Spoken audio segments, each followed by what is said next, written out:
బరాబర్ మా జాగిరే కదా, తెలంగాణ ప్రజల జాగిరే కదా, పవన్ కళ్యాణ్ జాగిర్ అయితే కాదు కదా, పవన్ కళ్యాణ్ వాళ్ళ ఫోర్ ఫాదర్ జాగిర్ కాదు కదా, మా జాగిరే కదా, మేం కదా కొట్లాడింది తెలంగాణ కోసం. మూడవది, పవన్ కళ్యాణ్ గారు ఒక 10 ఎకరాలు శిఖం భూమిని ఆయన అప్పుడు తెలంగాణ వచ్చిందన్నటువంటి దుఃఖంలో ఉన్నాడు పాపం. 2014లో 11 రోజులు అన్నం తినలేదు, బాగా బాధపడుకుంటా ఏడ్చుకుంటా తెలంగాణలో ఒక 10 ఎకరాల శిఖం భూమిని ఆయన కొనుక్కున్నాడు. అప్పుడు కొనుక్కున్న తర్వాత ఏమైంది, ఆ కొనుక్కునే కన్నా ముందే చాలా చెరువులకు జనరల్గా ఫైనల్ చేసి మ్యాక్సిమం ఫ్లడ్ లెవెల్ అది డిసైడ్ చేయరు. కానీ ఈ పర్టికులర్ చెరువు పవన్ కళ్యాణ్ గారు ల్యాండ్ కొనుక్కున్నది కోడికుంట అనే చెరువు, సర్వే నంబర్ 706. దీంట్లో మొత్తం ఫైనల్ నోటిఫికేషన్ వచ్చింది. ఏ 10 ఎకరాలు అయితే ఆయన కొనుక్కున్నాడో అది శిఖం భూమి అని ఫైనల్ నోటిఫికేషన్లో ఇరిగేషన్ డిపార్ట్మెంట్ చెప్పి ఉన్నది. పవన్ కళ్యాణ్ గారు నిన్న మాట్లాడుకుంటే ఏమన్నారంటే, నా తప్పు ఉంటే అది శిఖం భూమి అయితే ప్రభుత్వానికి ఇచ్చేస్తాం అన్నారు. అయితే ఈయన రిజిస్ట్రేషన్ చేసుకునేటప్పుడు ఎన్ని తప్పులు దొరికినాయంటే, అందులో ఓన్లీ 3 ఎకరాలే శిఖము, మిగతా 7 ఎకరాలు మాగాని అని రాసింది. కానీ అది తప్పు, ఖచ్చితంగా రికార్డ్స్లో ఉంది. నేను ప్రభుత్వాన్ని డిమాండ్ చేస్తూ ఉన్నాను, ఇరిగేషన్ రికార్డులో 10 ఏకర్స్ శిఖం భూమి అని ఉన్నది. ఆ కాయిదాలు మా దగ్గర ఉన్నాయి, కానీ ప్రభుత్వం దగ్గర ఆల్రెడీ డేటా ఉంటుంది కాబట్టి మీరు చర్యలు తీసుకోవాలని డిమాండ్ చేస్తున్నాను. పవన్ కళ్యాణ్ గారు నేను అడిగేది ఏంటంటే, మీరు వాపస్ ఇస్తా అన్నారు కదా, వాపస్ ఇచ్చేసేయండి. మామూలు రైతుల దగ్గర తీసుకున్నప్పుడు కాంపెన్సేషన్ ఎట్లా ఇస్తారో గవర్నమెంట్, మీకు కూడా ఏ టీడీఆరో ఏ పైసలో ఇస్తారు, అర్జెంటుగా వాపస్ ఇచ్చేసేయండి. మీరు కంచె వేసిండ్రు, ముందు ఆ కంచె తొలగించండి. శిఖం భూమిలో కూడా కంచె వేయడానికి ఉండదు.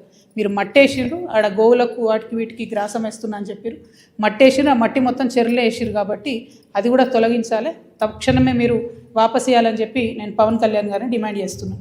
At the same time Pavan Kalyan గారు ఏమంటాడు, అనేకమైన మాటలు అన్నాడు. తెలంగాణ వాదులు ప్రాంతీయవాదం అంటే ఉగ్రవాదం అన్నాడు. అనుకుంటా నేను గద్దరన్నకు కారు కొనిచ్చిన అన్నాడు. అంటే మీరు మా కళాకారులను ఎందుకు అవమానపరుస్తారు? ఒక పక్కనేమో ప్రొఫెసర్ నాగేశ్వర్ మాట్లాడితే ఆయన మీదకి వస్తారు, మేధావుల మీదకి, ఇంకో పక్క కళాకారులు. అసలు మీరు కూడా కళాకారుడే కదా, మీరు సినిమా యాక్టరే కదా. మీరు సినిమా యాక్టర్గా మీకు ఎట్లా వస్తుంది జీవనాధారం?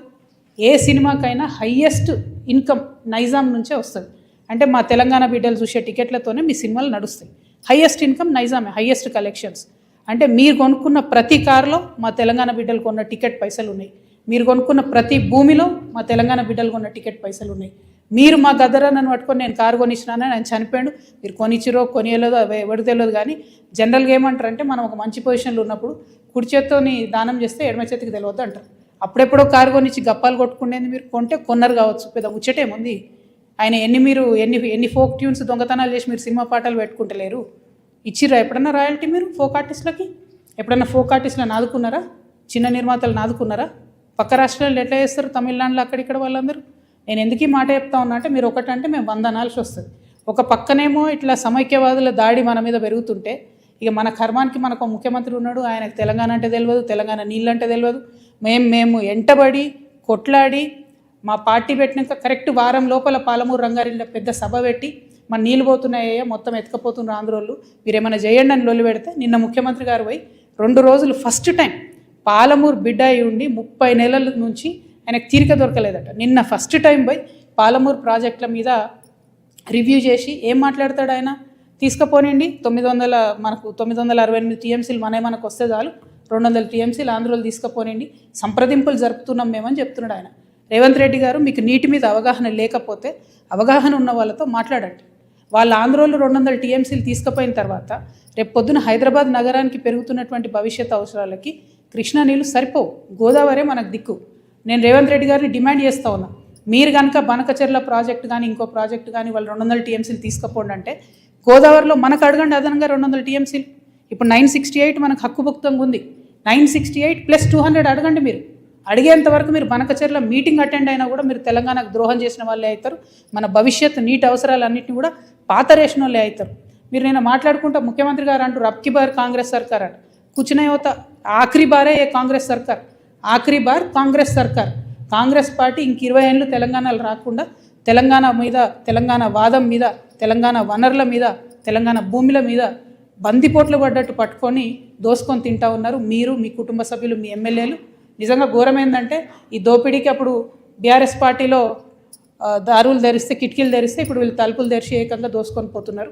అప్పుడు కేటీఆర్ పాలనే నడిచింది, ఇప్పుడు కేటీఆర్ పాలనే నడుస్తుంది.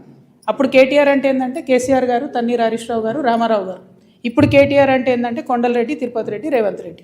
అప్పుడు ఇప్పుడు సేమ్ పరిపాలన నడుస్తుంది తప్పితే వేరే ఏం మారలేదు. దోపిడీ మారలేదు, పెరిగింది, రాచబాట పట్టింది దోపిడీ. ఈ 1,00,000 కోట్ల కాంగ్రెస్ దోపిడీని ఖచ్చితంగా ఆపుతాం. ఆ 1,00,000 కోట్ల తెలంగాణ భూమిని కాపాడుకొని తీరుతాం. ఎట్లయితే వెలుగుమట్లలో పేద ప్రజల భూములు కాపాడినామో అట్లనే తెలంగాణ వ్యాప్తంగా ఉన్నటువంటి అన్ని జిల్లాల్లో మీ దోపిడీని గమనిస్తున్నాం. ఎవరు గమనిస్తలేరు అనుకోవద్దు. ఖచ్చితంగా మా వనరులను మేము కాపాడుకుంటాం. సీరియల్ లెక్క ఈ 1,00,000 కోట్లు ఎక్కడెక్కడ దోపిడీ చేస్తారో చెప్తా నేను. ఇవాళ ఈ లేక్ను మళ్ళీ ఒకసారి చూపించాలి దయచేసి. Thank you. జై తెలంగాణ. 2014లో పవన్ కళ్యాణ్ భూములు పంపుతున్నారు. కానీ వివాదం ఇప్పుడు అవుతుంది. అంటే 12 ఏళ్లలో ఎందుకు దీన్ని చర్చించలేకపోయారు, ఎందుకు అడగలేకపోయారు? 1 సెకండ్, ఇది ఒక్కటి చెప్పేసి కనబడుతుందా క్లారిటీ?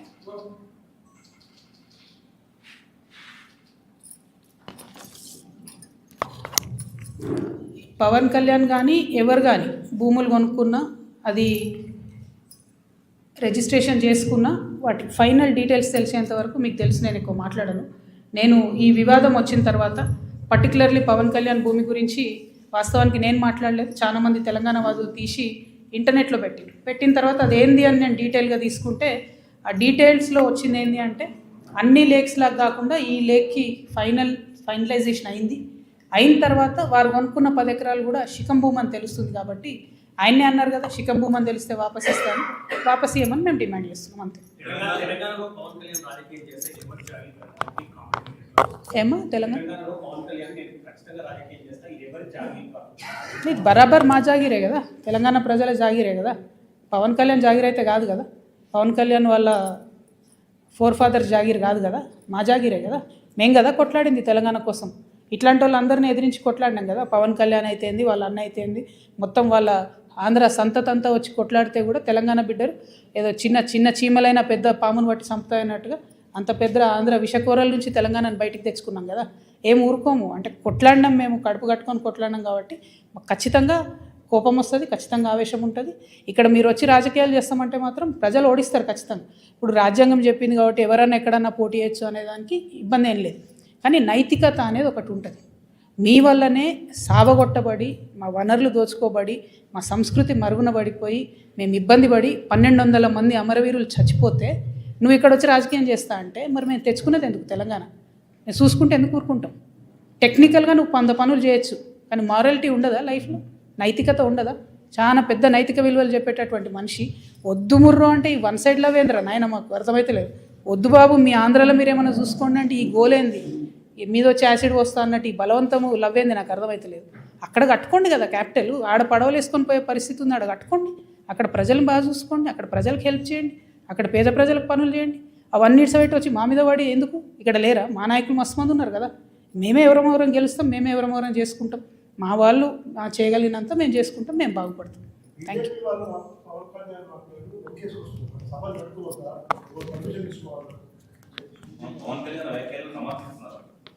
అంటే బీజేపీ వాళ్ళకి ఎవరు లీడర్ లేరు, వాళ్ళు ఏదో పవన్ కళ్యాణ్ వస్తే 2 ఓట్లు వస్తాయి అనుకుంటున్నారు. ఆ ఉన్న 8 సీట్లు కూడా పోతాయి ఈసారి, అవి కూడా రావు. ఎందుకంటే తెలంగాణ ప్రజలు గమనిస్తున్నారు బీజేపీ వాళ్ళు ఏం చేస్తున్నారు అన్నది. వడ్లు ఈడ 75 లక్షల క్వింటాళ్ళు కొనాలి అని సీఎం గారు అంటారు. పంజాబ్లో 100% పండిన గోధుమలన్నీ కేంద్ర ప్రభుత్వం కొంటుంది. మరి 8 మంది ఎంపీలు పోయి అడగొచ్చు కదా, ఇక్కడ 100% మాకు, మనకెందుకు 38% కొనాలి? మరి ఆ మాట ఎందుకు మాట్లాడరు? పవన్ కళ్యాణ్ తర్వాత సంగతి. ముందు అసలు మన ప్రజల కష్టాలలో బీజేపీ పాత్ర ఎక్కడు? బీజేపీ ఏం మాట్లాడుతుంది? డెఫినెట్గా బీజేపీని తెలంగాణ ప్రజలు రానున్న రోజుల్లో ఎలక్షన్లో ఖచ్చితంగా బుద్ధి చెప్తారు.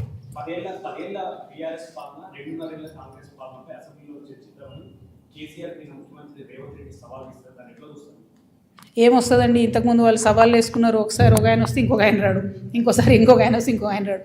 అందరు కలిసి మాట్లాడుకుంటే కాసేపు తిట్టుకుంటారు. మనకు ఎంటర్టైన్మెంట్ తప్ప రిజల్ట్ ఏముండదు అందులో. పాయింట్ ఏంది అని అంటే, ఆనాడు తెలంగాణ ప్రభుత్వ భూమిని, గల్ఫ్ ఆయిల్ లాంటి భూమిని బీఆర్ఎస్ హయాంలోనే, అది 10,000 కోట్ల ప్రాపర్టీ అండి, ఫీనిక్స్ అనే సంస్థకి దారాదత్తం చేయడానికి దారులు తెలిసిండ్రు. ఆనాడు ఇదే ముఖ్యమంత్రి గారు మాట్లాడినరు, ఎట్లిస్తారు ఎట్లా ఇస్తారని. ఇవాళ ఆయన్నే ఇంకొంచెం మంచిగా మార్గం సుగమం చేసి ఆనాడు 50 ఎకరాలు రిజిస్ట్రేషన్ అయితే ఈయన ఇంకా ఇవాళ 100-150 ఎకరాలు మిగతా ఉంది, దాంట్లో ఇంకో 200 ఎకరాలు లేదు, అది మొత్తం ఈయన ఇవ్వడానికి ఈయన దారులు తెరిచిండు. మేము మాత్రం 1 ఇంచు తెలంగాణ జాగా కూడా పోనీయము. ప్రభుత్వ భూమిని రక్షించేటటువంటి బాధ్యత తెలంగాణ రక్షణ సేన తీసుకుంటాం. ఎట్లా అయితే మేము పోయి అక్కడ గట్టిగా పాలమూరు రంగారెడ్డి ఏమైందంటే ముఖ్యమంత్రి గారు పోయి 2 రోజులు అక్కడ కూర్చొని మాట్లాడి చర్చించి రావాల్సి వచ్చిందో. కానీ అట్లనే రేపటి నాడు భూములు కూడా ఖచ్చితంగా అదే విధంగా కాపాడుకుంటాం. నేను చెప్తున్నది will go to any length, కోర్టుకైనా పోతాం, భూ పోరాటమైనా చేస్తాం, ప్రాణమైనా అడ్డేస్తాం. కానీ ఎందుకంటే ఫ్యూచర్ జనరేషన్కి ఉండాలి కదా భూమి. ఏముంది సంపద మన దగ్గర? ఉన్న భూమి అంతా అమ్ముకుంటే 1,00,000 కోట్ల భూమి ప్రైవేట్ వాళ్ళ చేతులకు పోతే ఫ్యూచర్ ఎట్లా? మనకు తెలంగాణకు ఆస్తులు ఎట్లా, వనరులు ఎట్లా? డెఫినెట్గా వాటి కోసం ఫైట్ చేస్తాం.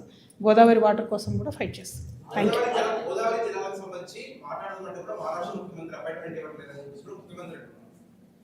ముఖ్యమంత్రి గారికి నిజంగా చెప్తున్నా కదా, నీటి మీద అవగాహన తక్కువ ఉన్నట్టుంది. వారు పెంచుకుంటే మంచిది. ఎందుకంటే ఆయన ఓపెన్గా ఏం చెప్తున్నాడు, ఈ మహారాష్ట్రనేమో పర్మిషన్ ఇస్తలేదు అంటున్నాడు. అది రాదని తెలుసు ఆయనకు. ఎందుకంటే మహారాష్ట్ర ముఖ్యమంత్రి గారే స్వయంగా అక్కడ కూర్చొని తుమ్మిడిహెట్ అనే ప్రాజెక్ట్ ఎత్తు పెంచొద్దు అని ఆయన ధర్నా చేసినటువంటి వ్యక్తి.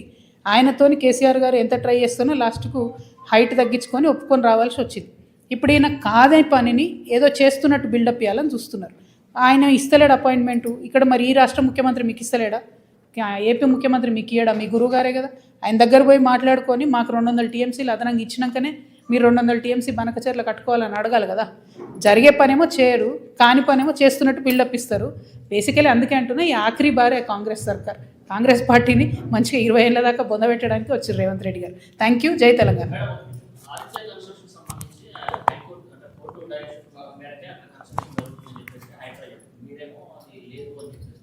నేను చెప్తున్నా కదబ్బా, హైడ్రా అనేటటువంటిది రేవంత్ రెడ్డి గారి అవినీతి పాయలల్లో చిన్న పాయ మాత్రమే.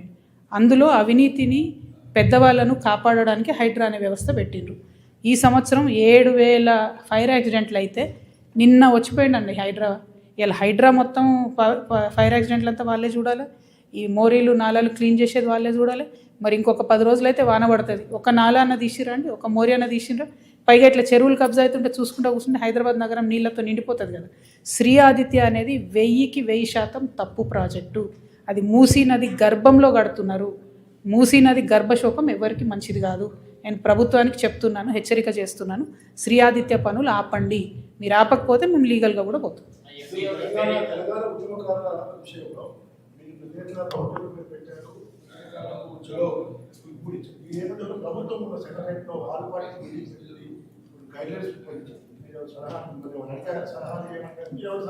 మమ్మల్ని ఏం అడగలేదు. ఉద్యమకారుల పక్షాన మేము డిమాండ్ సార్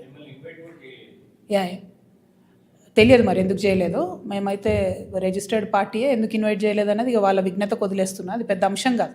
విషయం ఏంది అని అంటే, మమ్మల్ని పిలవలేదు, సిపిఐ జేఏసీలో ఉన్న సిపిఐని పిలవలేదు, న్యూ డెమోక్రసీని పిలవలేదు. అంటే తెలంగాణ వాదుల పక్షాన మాట్లాడే వాళ్ళని పిలవకుండా వైఎస్ఆర్సీపీని, టీడీపీని, ఏదేదో పార్టీలను పిలుచుకున్నారు. సో వాళ్ళ విజ్ఞతకు వదిలేస్తున్నారు, అది పక్కన పెట్టండి. విషయం ఏంది ఇక్కడ అని అంటే, ఉద్యమకారులకు ఖచ్చితంగా భూమి ఇవ్వాల్సిందే. భూమి ఇవ్వకుంటే ఊరుకోము. నాదర్గుల్లో ఏదైతే 300 ఎకరాల 200 ఎకరాల ల్యాండ్ కబ్జా అయిపోతుందో ప్రైవేట్ వాళ్ళకు, వీళ్ళు వినలేదనుకోండి, ఇలా ఉప్పల్ బగాయత్తుకోతాం. రేపు ఈ ప్రభుత్వ భూములు ఏవైతే పెద్దవాళ్ళకు పంచుతున్నారో ఆ భూములు ఉద్యమకారుల కోసం ఆక్రమించుకోవడం జరుగుతుంది. Thank you. జై తెలంగాణ.